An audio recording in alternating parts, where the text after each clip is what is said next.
I'm Haley Taylor, and you're listening to The Rough Draft Diaries. Putting together this episode of The Rough Draft Diaries was a little nerve-wracking for a few reasons. One, because everyone seems to know John Eikist. He currently holds the title as the most nominated individual on The Rough Draft Diaries, so people will definitely know if I get this wrong. Two, he rarely does interviews. He seems to like to fly under the radar, and he only accepted this interview if he knew he had something to say before I started recording. He didn't want the episode to be all about himself. So there we were, John and I, sitting in the very last floor of the Way Public Library in Perrysburg, Ohio, trying to figure out exactly what we were going to talk about. It seemed our conversation revolved around one particular topic, and that would be the city of Toledo. My name is John Eikist. My job is Toledo.com, where I'm the editor. And I always tell people it's a positive view of the people, places, and things that are making Toledo, great. Now, it is John's job to know those people, places, and things that make Toledo great. But I think even if he wasn't working at Toledo.com, he would still be making those connections. It seems it's what John loves to do, and he's had a lot of practice doing so. He was born and raised right here in Toledo. It's funny. I have lived here my whole life, and when I think about this simple time, my earlier life where Toledo just was the city where I lived, but my circle of friends and my circle of influence or my circle of even knowledge was pretty limited. Once I got back in after college, once I kind of really immersed myself and started to try to seek out people who were doing things that I respected or things that I thought were interesting, I felt like I was all of a sudden driving my ship and steering it in the direction and meeting the right people or meeting people who I felt interesting and were inspiring to me. And then it's just a matter of getting in and, getting involved with a project here, a project there. Then you meet more people and it just snowballs. And then you start to realize there are a lot of people doing a lot of amazing things. I couldn't begin to name them because in my world there's just so many, but I think that you don't have to go very far to find these people. If you're not familiar with Toledo, it's easy to take John's word for it. I mean, I would. He's someone who knows the area extremely well, and he knows people pretty well.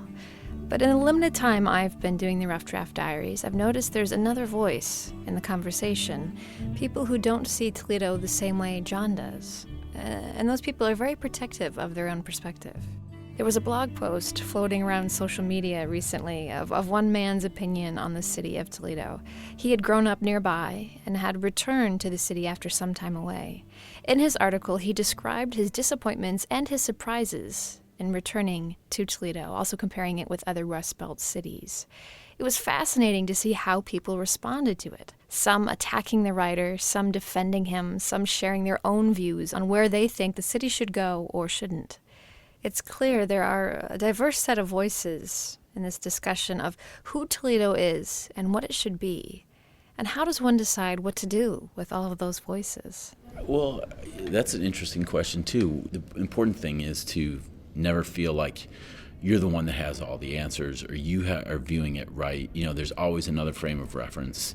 So I think that developing appreciation for others, appreciation for each other, and recognizing that there are so many differences.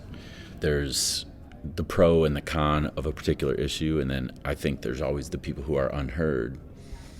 How do we make space for that in the conversation? How do we try to make people feel invited and valued, respected, that ultimately their input might lead to something that favors them, I think we're so used to expecting an outcome that plays in our favor. That's what success is, right?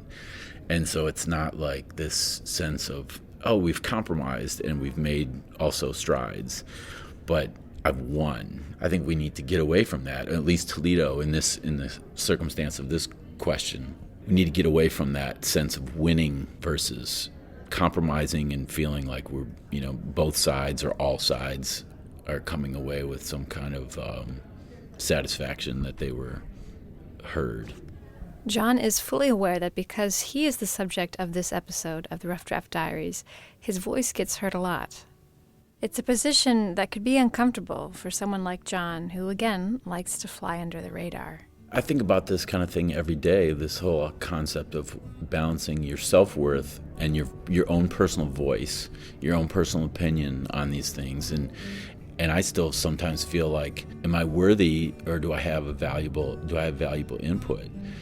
I'm not participating in Rough Draft Diaries because I think I'm all that. But, somehow I found myself here having interesting conversation, learning. And really, that's what this is. That's what this conversation is about. That's probably what Rough Draft Diaries is ultimately at the root of it, is just learning from people and having some dialogue and having some more clarity, and then saying, oh, it could be something as simple as a subject that's just fascinating, or it could be something of like, yeah, what are we going to do in this city about this, issue? And that's interesting to me. I'm Haley Taylor, and thanks for listening to this episode of the Rough Draft Diaries.